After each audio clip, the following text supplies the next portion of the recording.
Hello WhatsApp guys, welcome to another episode of MG Manoj gaming area. So guys, আজকে পুরো বাংলা আমরা চলে এসেছি বাঙালিয়ানায়। এটা বাগুইআটির এখানের বাস স্ট্যান্ডের একটা মেলা। বছরে একবারই হয়, পয়লা বৈশাখের এরকম সময়। সো আগে মেলাটা ঘুরবো, এই দিকটা পরে ঘুরবো। আগে আমরা এই দিকটা দেখি। তো বাঙালিয়ানা মেলাটা লাস্ট 2 বছর ধরে হচ্ছে আর কি। মেলাটায় অনেক খাবারের দোকান, অনেক কিছুই আছে, ভালো খাবারও ভালো সব।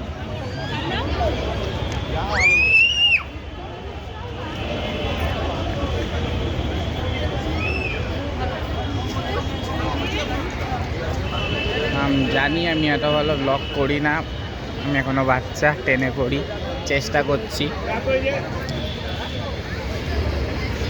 আর কি বলবো, আর বলার মতো কিছু নেই। মেলাটা ছোট করলেও সুন্দর বানায় খুব। অ্যাকচুয়ালি এটাকে ছোট বলা ঠিক না, দুদিকে প্রচুর লম্বা। আমি আমার মা আর বাবার সাথে এসেছি,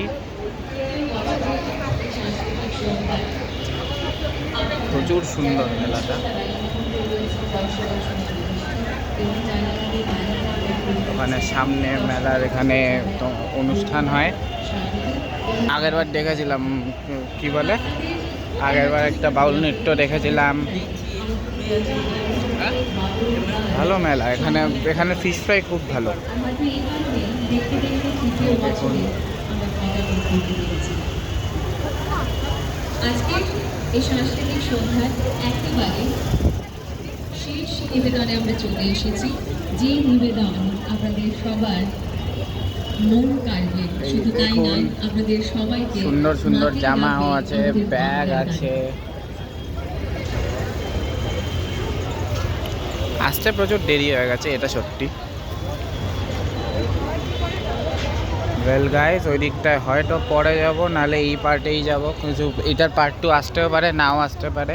বাংলার বাঙালিয়ানা একটি মোহনীয় এবং বর্ণিল সংস্কৃতির নাম। এই সংস্কৃতি যেন এক বিচিত্র রঙের গোটা একটি বাক্স, যেখানে প্রতিটি রং বাঙালির জীবনের এক একটি অধ্যায়ের প্রতিনিধিত্ব করে। বাঙালির সংস্কৃতি শুধুমাত্র তার খাবার, তার পোশাক, তার উৎসব কিংবা আমাদের বাংলার গানের মধ্যে কিন্তু সীমাবদ্ধ নেই, বরং এটি একটি জীবনধারা, একটি চিন্তা ভাবনা আর আমাদের দর্শন। বাঙালি সংস্কৃতি তার সাহিত্য, তার শিল্পের মাধ্যমে বিশ্বকে অনেক কিছু দিয়েছে। রবি ঠাকুরের কবিতা কিংবা গান হোক, অথবা কাজী নজরুল ইসলামের বিপ্লবী সঙ্গীত, কিংবা শরৎচন্দ্র চট্টোপাধ্যায়ের উপন্যাস, এসব কিছু বাঙালি সংস্কৃতির একটা অংশ। বাঙালি চিত্রকলা যেমন কালীঘাটের পটচিত্র কিংবা বিষ্ণুপুরের টেরাকোটা মন্দির, বাঙালি শিল্পকলার সৌন্দর্যের এক দক্ষতার প্রমাণ দেয়। আর সেই বিষ্ণুপুরের টেরাকোটার বিভিন্ন স্থাপত্য, বিভিন্ন মন্দিরের আদলে আমাদের বাঙালিয়ানার এই বাড়ির ভাবনা।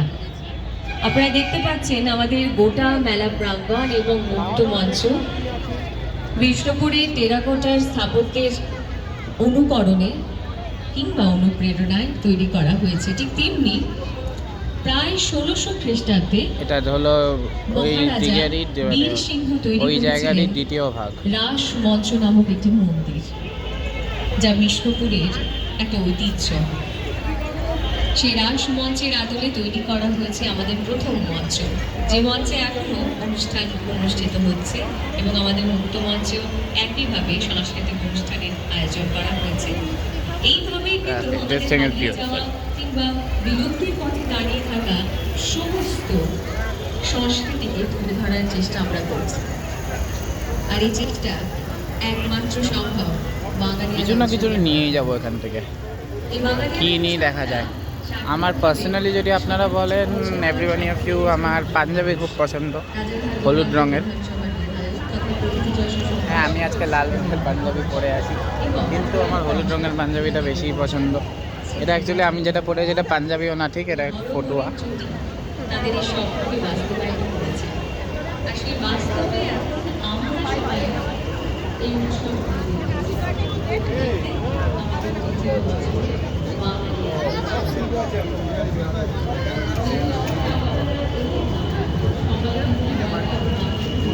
এখানে কোন সেলিব্রিটি এসেছে?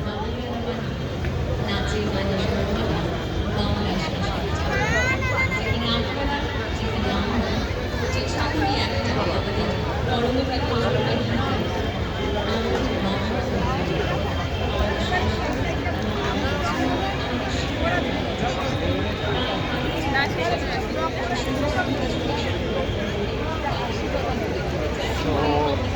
This is basically for this side guys.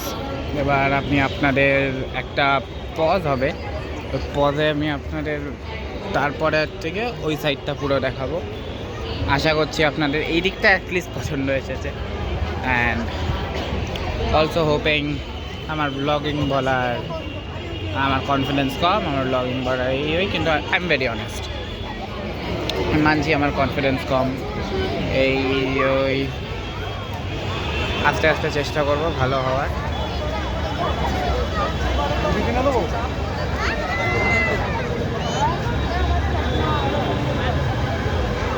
Thank you to all of you.